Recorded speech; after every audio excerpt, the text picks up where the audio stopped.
ऐसी ही कहानियाँ देखने के लिए चैनल को सब्सक्राइब करें और बेल आइकॉन दबाना ना भूलें। काम की शर्म।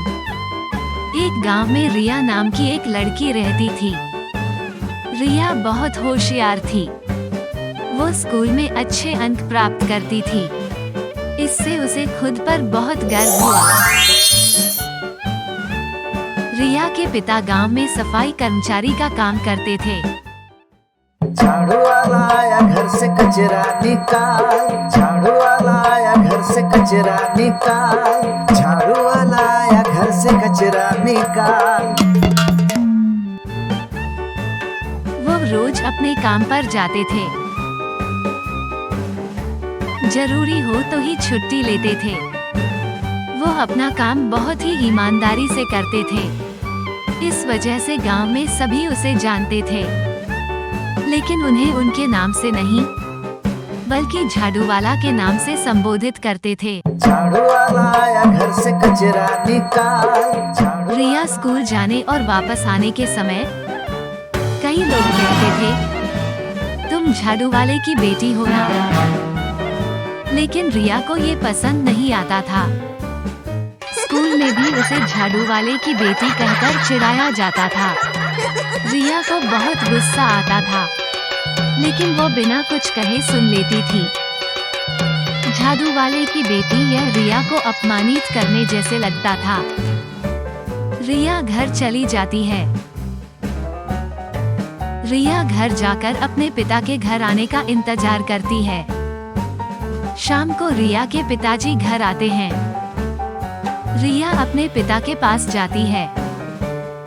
रिया पापा से कहती है, मुझे आपसे बात करनी है। इस पर पिता कहते हैं, जो कहना है बोलो। रिया कहती है, आप झाड़ू लगाने वाले का काम छोड़ दो। साफ सफाई ये भी कोई काम है? आपको दूसरी नौकरी ढूंढनी चाहिए। इस वजह से सब मुझे झाड़ू वाले की बेटी कहते हैं। मुझे ये बिल्कुल पसंद नहीं है। रिया के पिता इसका जवाब देते हैं, काम तो काम होता है। कोई काम छोटा या बड़ा नहीं होता। किसी भी काम को करते समय शर्मिंदा होने की कोई बात नहीं है। हमें अपने काम के प्रति ईमानदार होना चाहिए। और अगर मैं काम नहीं करूँगा तो हम जीविकोपार्जन कैसे करेंगे? ये सुनकर रिया नाराज हो गई। रिया वहाँ से चली जाती है। इस तरह दिन बीतते जाते हैं। एक दिन रिया के पिता बहुत बीमार पड़ जाते हैं। उन्हें अस्पताल में भर्ती कराना पड़ता है। चूंकि रिया के पिता बीमार हैं, इसलिए अब गांव की सफाई करने वाला कोई नहीं है। गांव में सब ओर गंदगी फैलती है। हर तरफ दुर्गंध फैल जाती है।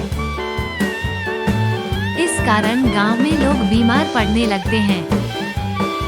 गंदगी के कारण गांव में डेंगू व मलेरिया फैलने लगा। छोटे बच्चे भी बीमार होने लगते हैं। ये ग्रामीणों के लिए गंभीर संकट है। ग्रामीण एकत्रित होकर चर्चा करने लगे। इसका कोई न कोई समाधान निकाला जाना चाहिए। गांव के लोगों ने तय किया कि जल्द गांव की सफाई कराई जाए, नहीं तो गांव में महामारी सब तरफ फैल जाएगी। गांव की सफाई के लिए कोई तैयार नहीं था। तब हर कोई रिया के पिता के काम की अहमियत समझता है। सभी रिया के पिता के शीघ्र स्वस्थ होने की कामना करते हैं।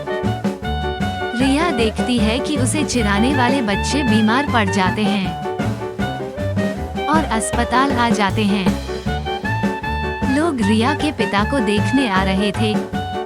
ग्रामीणों ने उनके अस्पताल के खर्च के लिए पैसा इकट्ठा किया और रिया को दे दिया ताकि वो जल्द ठीक हो जाएं।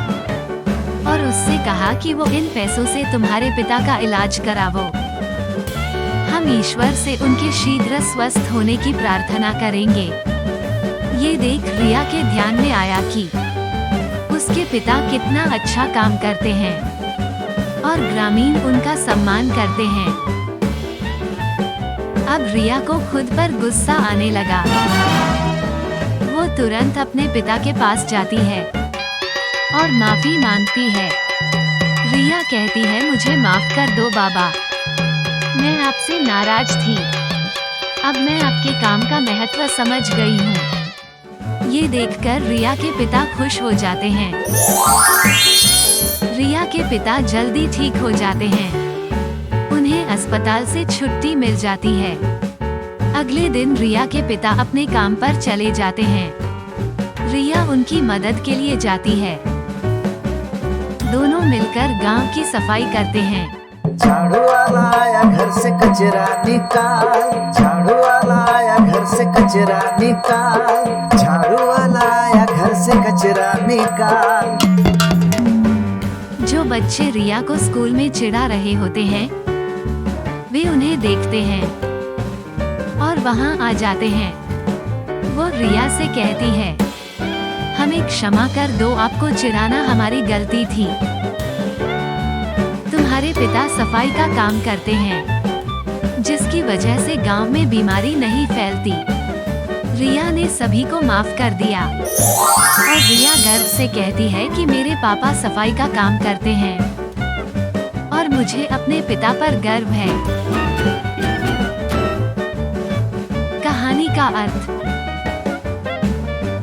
काम तो काम होता है, कोई काम छोटा या बड़ा नहीं होता। किसी भी काम को करते समय शर्मिंदा होने की कोई बात नहीं है। अपने काम के प्रति ईमानदार रहें। झाड़ू वाला आया घर से कचरा निकाल, झाड़ू वाला आया घर से कचरा निकाल, झाड़ू वाला आया घर से कचरा निकाल।